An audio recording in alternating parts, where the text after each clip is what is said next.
ಮಕ್ಕಳೇ, ನಿಮ್ಮಿಂದ ಆರಂಭವಾಗಿರುವ ಈ ರಾಮಾಯಣ ಕಾವ್ಯ ಪ್ರಚಾರ ಯುಗ ಯುಗಗಳವರೆಗೆ ಸಾಗುತ್ತಿರಲಿ.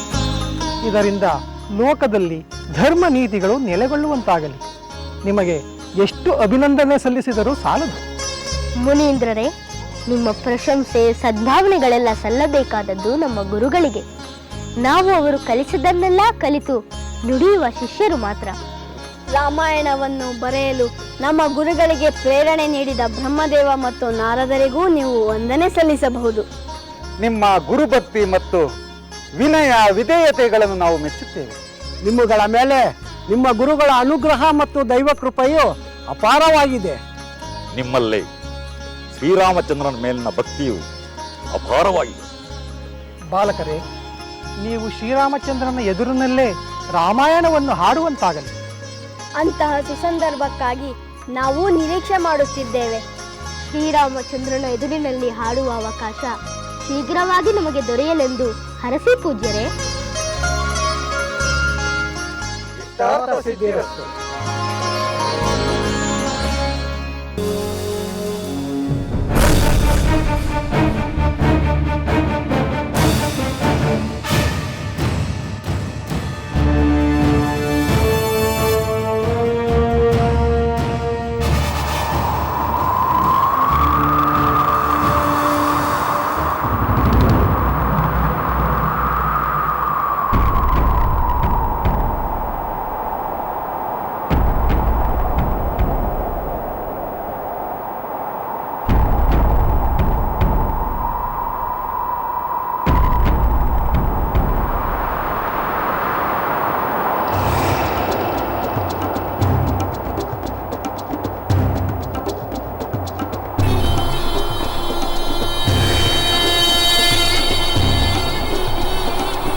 ಅಯ್ಯಯ್ಯೋ, ಇದೇನಿದು?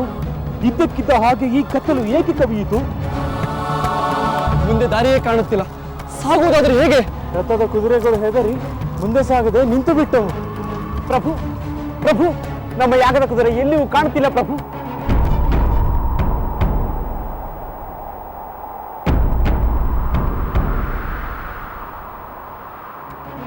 ಅಮಾತ್ಯರೇ, ಇದೇನು? ಇದ್ದಕ್ಕಿದ್ದಾಗೆ ಪ್ರತಿಕೂಲ ಪರಿಸ್ಥಿತಿ ಏಕೆ ಉಂಟಾಯಿತು?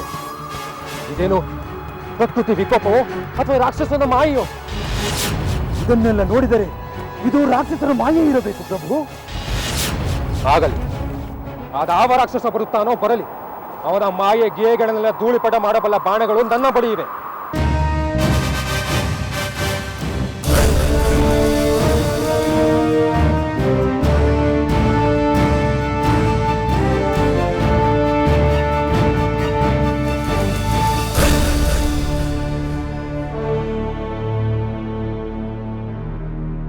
ಪ್ರಭು ನೋಡಿ, ಕಾರ್ಮೋಡಗಳು ಸರಿಯುತ್ತಿವೆ. ಇದುವರೆಗೂ ಕೇಳಿದ ಅಟ್ಟಹಾಸ ನಿಂತಿದೆ.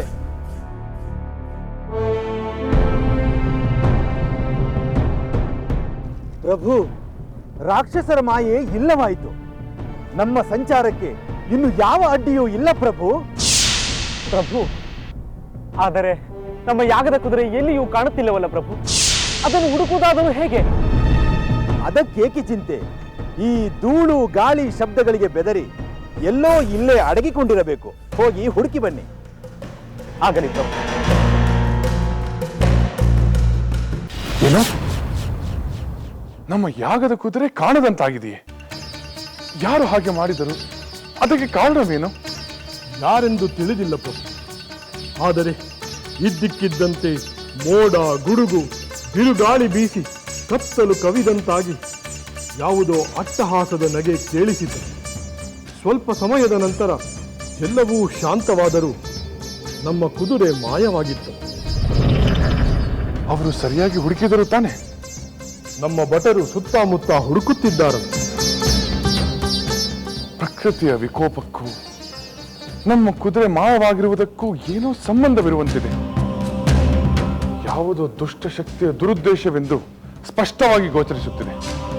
ಹೌದು ಪ್ರಭು, ನಿಮ್ಮ ಯಾಗಕ್ಕೆ ಭಂಗ ಉಂಟು ಮಾಡಲು ಯಾರೋ ರಾಕ್ಷಸರು ಪ್ರಯತ್ನ ಪಡುತ್ತಿರುವಂತಿದೆ. ಆದರೆ ಆ ರಾವಣ ಸಂಹಾರದ ನಂತರ ಅಂತಹ ರಾಕ್ಷಸರು ಬೇರೆ ಯಾರಿದ್ದಾರೆ? ಉಳಿದದ್ದು ಆ ಲವಣಾಸುರ. ಅವನನ್ನು ನನ್ನ ಸೋದರ ಶತ್ರುಘ್ನನೇ ಸಂಹರಿಸಿದ್ದಾನಲ್ಲವೇ? ಪ್ರಭು, ರಾವಣನ ಹಿತೈಷಿಗಳು, ಬಂಧುಗಳು, ಮಿತ್ರರು ಯಾರೋ ಇರಲೇಬೇಕು. ಅಮಾತ್ಯರೇ, ನನಗೆ ತಿಳಿದಿರುವಂತೆ ಆ ರಾವಣನ ಮಿತ್ರರು, ಬಂಧುಗಳು, ಹಿತೈಷಿಗಳನ್ನು ನಾನೇ ಸಂಹರಿಸಿದ್ದೇನೆ. ಅಂತಹ ಬಲವಂತನಾದ ರಾಕ್ಷಸ ಯಾರಿರಲ್ಲ ಸಾಧ್ಯ? ಪ್ರಭು, ರಾವಣನ ಮಿತ್ರನಾದ ವಿದ್ಯುನ್ಮಾಲಿ ಎಂಬ ರಾಕ್ಷಸನಿದ್ದಾನೆ. ಬಹುಶಃ ಇದು ಅವನ ಕೆಲಸವೇ ಇರಬೇಕು. ವಿದ್ಯುನ್ಮಾಲಿ ರಾವಣನ ಮಿತ್ರನೇ? ಚಿಂತಿಸಬೇಕಾಗಿಲ್ಲ ಪ್ರಭು. ನಮ್ಮ ಶತ್ರುಘ್ನ ವಿದ್ಯುನ್ಮಾಲಿಯನ್ನು ಖಂಡಿತ ನಿಗ್ರಹಿಸುತ್ತಾನೆ. ಹೌದು ಅಮಾತ್ಯರೇ, ಆ ನಂಬಿಕೆ ನನಗೂ ಇದೆ. ನನ್ನ ಸೋದರ ಶತ್ರುಘ್ನ ಆ ಲವಣಾಸುರನನ್ನು ಸಂಹರಿಸಿದಂತೆ ಈ ವಿದ್ಯುನ್ಮಾಲಿಯನ್ನು ಖಂಡಿತ ಸಂಹರಿಸುತ್ತಾನೆ. ಪ್ರಭು, ಪ್ರಭು, ನಾವು ಸುತ್ತಮುತ್ತ ಎಲ್ಲ ಕಡೆ ಹುಡುಕಿದೆವು ಪ್ರಭು. ನಮ್ಮ ಯಾಗದ ಕುದುರೆ ಎಲ್ಲಿಯೂ ಕಾಣುತ್ತಿಲ್ಲ ಪ್ರಭು. ಅಂದರೆ ನಮ್ಮ ಕುದುರೆಯನ್ನು ಯಾರೋ ಅಪಹರಿಸಿರಬೇಕು.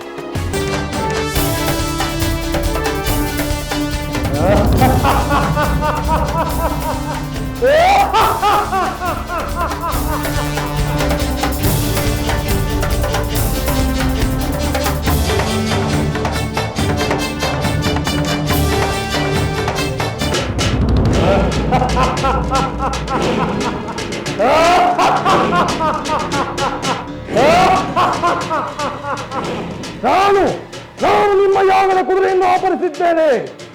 ಈ ಅರಣ್ಯವೇ ನನ್ನ ವಾಸಸ್ಥಳ. ನಿಮಗೆ ಧೈರ್ಯವಿದ್ದರೆ, ಶೌರ್ಯವಿದ್ದರೆ ನನ್ನೊಡನೆ ಯುದ್ಧ ಮಾಡಿ ನಿಮ್ಮ ಕುದುರೆಯನ್ನು ಬಿಡಿಸಿಕೊಳ್ಳಿ. ಇಲ್ಲವಾದರೆ ಈಗಲೇ ಆ ಅಶ್ವಮೇಧ ಯಾಗವನ್ನು ನಿಲ್ಲಿಸುವಂತೆ ಆ ರಾಮನಿಗೆ ತಿಳಿಸಿ. ನಿಮಗೆ ಪ್ರಾಣದ ಮೇಲೆ ಆಸೆ ಇದ್ದರೆ ಕೂಡಲೇ ಇಲ್ಲಿಂದ ಹೊರಟು ಹೋಗಿ.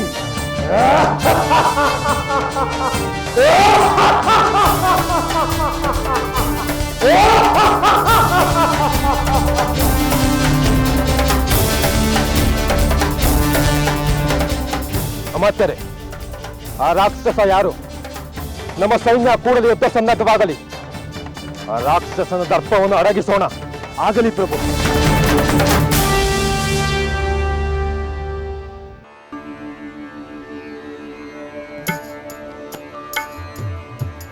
ನಿಮ್ಮನೆಗೆಯದ ಕ್ಷಣವಿಲ್ಲ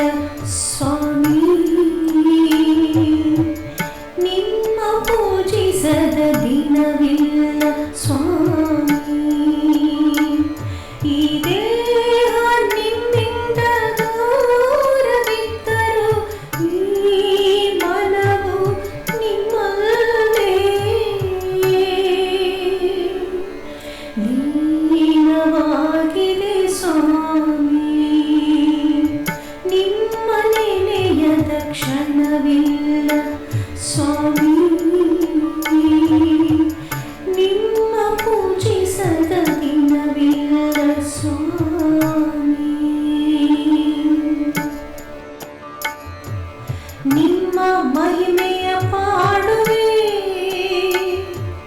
ನಿಮ್ಮ ಗುಣಗಳ ನೆನೆವೆ,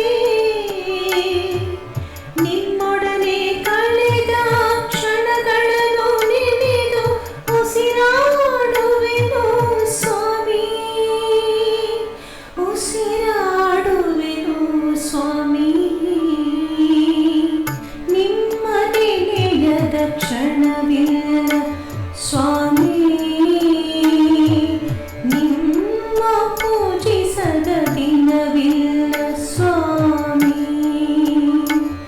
ಈ ದೇಹ ನಿಮ್ಮಿಂದ ದೂರವಿದ್ದರೂ ಈ ಮನವು ನಿಮ್ಮಲ್ಲೇ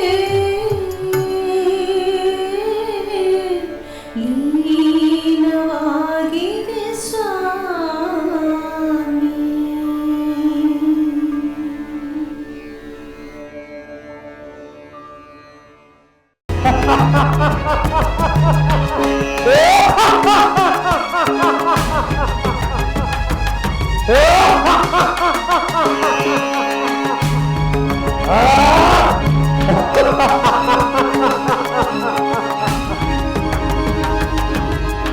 ಎಲ್ಲವೋ ಧೂಳ ರಾಕ್ಷಸ, ಅದೃಶ್ಯನಾಗಿ ಅಟ್ಟಹಾಸ ಮಾಡುತ್ತಿರುವ ಅಲ್ಪ.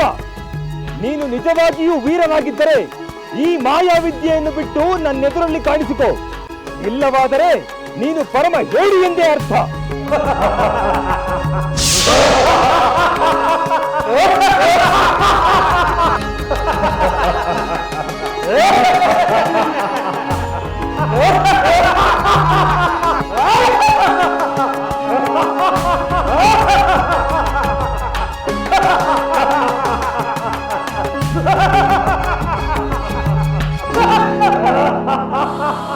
ಆ ದುರುಳ ರಾಕ್ಷಸ ವಿಮಾನದಲ್ಲಿ ಕಾಣಿಸಿಕೊಂಡು ಯುದ್ಧಕ್ಕೆ ಸಿದ್ಧನಿದ್ದಾನೆ. ಅವನನ್ನು ಸಂಹರಿಸಿ ನಾವು ನಮ್ಮ ಕುದುರೆಯನ್ನು ಹಿಂದೆ ಪಡೆಯಬೇಕು. ಅದೆಷ್ಟರ ಕೆಲಸ ರಾಮ ಸಹೋದರ. ಮಹಾಪ್ರತಾಪಿಯಾದ ಲವಣಾಸುರನನ್ನು ಸಂಹರಿಸಿದ ನಿಮಗೆ ಈ ರಾಕ್ಷಸನನ್ನು ಕೊಲ್ಲುವುದು ಬಹಳ ಸುಲಭ.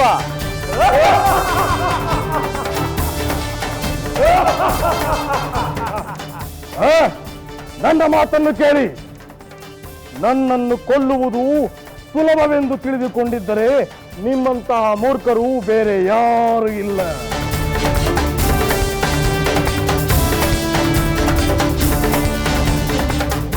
ವೃಥಾ ಪ್ರಯತ್ನ ಮಾಡಿ ಏಕೆ ಮರಣದ ಮನೆಯನ್ನು ಸೇರುತ್ತೀರಿ? ಏನೇ ಆದರೂ ಕುದುರೆಯನ್ನು ಮಾತ್ರ ನಾನು ಬಿಡುವುದಿಲ್ಲ. ಸುಮ್ಮನೆ ಹೊರಟು ಹೋಗಿ.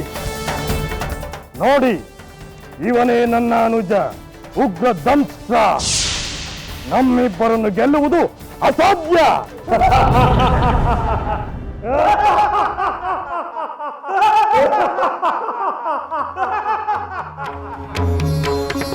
ರಾಮಸೇನೆಯಲ್ಲಿ ಅಸಾಧ್ಯವೆಂಬುದು ಇಲ್ಲವೇ ಇಲ್ಲ. ಎಲ್ಲವೋ ರಾಕ್ಷಸ, ಯುದ್ಧಕ್ಕೆ ಮೊದಲು ವೃಥಾ ಏಕೆ ಬಡಬಡಿಸುವೆ? ಅಲ್ಪರ ಅಹಂಕಾರ ತೃಣಕ್ಕೆ ಸಮಾನ. ಪ್ರಾಣ ಪ್ರಿಯವಾಗಿದ್ದರೆ ನೀನು ಆ ಕುದುರೆಯನ್ನು ಒಪ್ಪಿಸಿ ಶರಣಾಗತನಾಗು.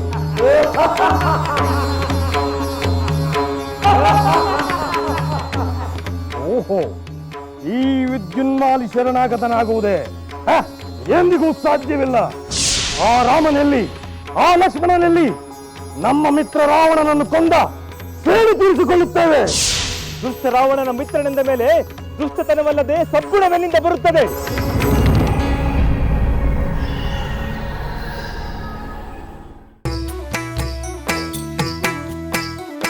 ಲಂಕೆಯಲ್ಲಿನ ದುರುಳ ದರ್ಪವು ಸೀತೆ ಸಹನೆಗೆ ಸೋತಿತು.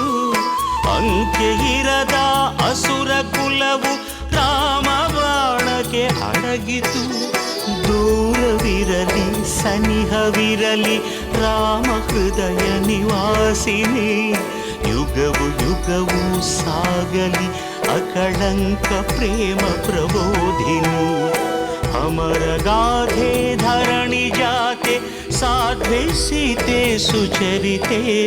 ಸಹನ ಶಕ್ತಿ ಪತಿಯ ಭಕ್ತಿ ಲೋಕಮಾನ್ಯ ವಂದಿತೆ.